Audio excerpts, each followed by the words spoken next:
स्वागत है दोस्तों आपका एक और बेहतरीन कहानी के साथ।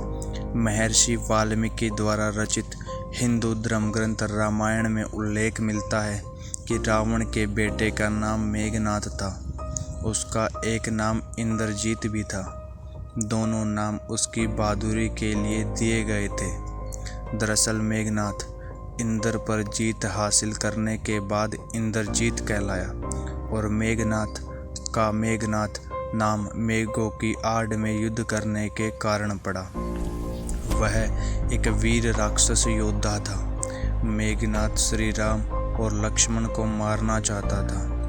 एक युद्ध के दौरान उसने सारे प्रयत्न किए लेकिन वह विफल रहा। इसी युद्ध में लक्ष्मण के घातक बाणों से मेघनाद मारा गया। लक्ष्मण जी ने मेघनाद का सिर उसके शरीर से अलग कर दिया। उसका सिर श्री राम के आगे रखा गया। उसे वानर और ऋछ देखने लगे। तब श्री राम ने कहा, इसके सिर को संभाल कर रखो। दरअसल श्री राम मेघनाद की मृत्यु की सूचना मेघनाद की पत्नी सुलोचना को देना चाहते थे। उन्होंने मेघनाद की एक भुजा को बाणों के द्वारा मेघनाद के महल में पहुंचा दिया। वह भुजा जब मेघनाद की पत्नी सुलोचना ने देखी तो उसे विश्वास नहीं हुआ कि उसके पति की मृत्यु हो चुकी है। उसने भुजा से कहा, अगर तुम वास्तव में मेघनाद की भुजा हो तो मेरी दुविधा को लिखकर दूर करो। सुलोचना का इतना कहते ही भुजा हरकत करने लगी।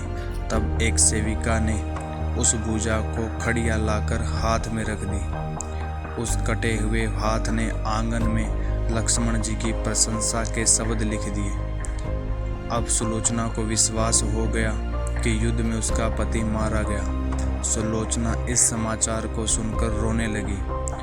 फिर वह रथ में बैठकर रावण से मिलने चल पड़ी। रावण को सुलोचना ने मेघनाद का कटा हुआ हाथ दिखाया और अपने पति का सिर मांगा। सुलोचना रावण से बोली कि मैं अब एक पल भी जीवित नहीं रहना चाहती।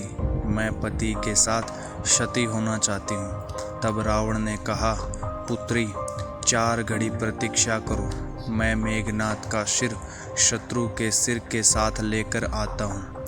लेकिन सुलोचना को रावण की बात पर विश्वास नहीं हुआ। तब सुलोचना ने मंदोदरी के पास गई। तब मंदोदरी ने कहा, तुम राम के पास जाओ, वह बहुत दयालु है। सुलोचना जब राम के पास पहुंची तो उसका परिचय विभीषण ने करवाया। सुलोचना ने राम से कहा, हे राम, मैं आपकी शरण में आई हूँ। मेरे पति का सिर मुझे लौटा दें ताकि मैं सती हो सकूं। राम सुलोचना की दशा देखकर दुखी हो गए। उन्होंने कहा, मैं तुम्हारे पति को अभी जीवित कर देता हूँ। इस बीच उसने अपनी आप बीती भी सुनाई।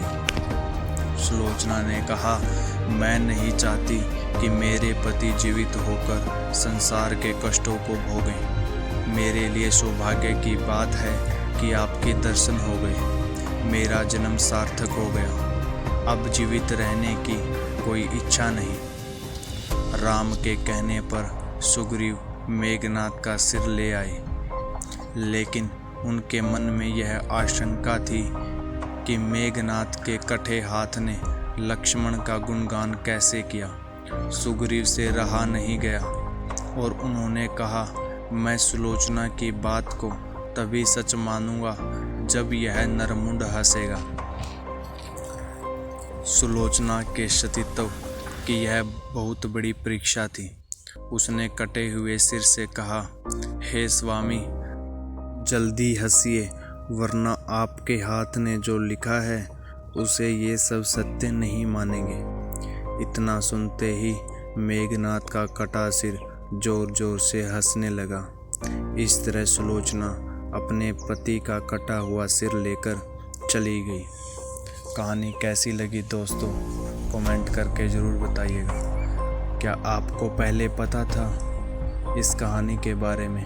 कमेंट ज़रूर करें।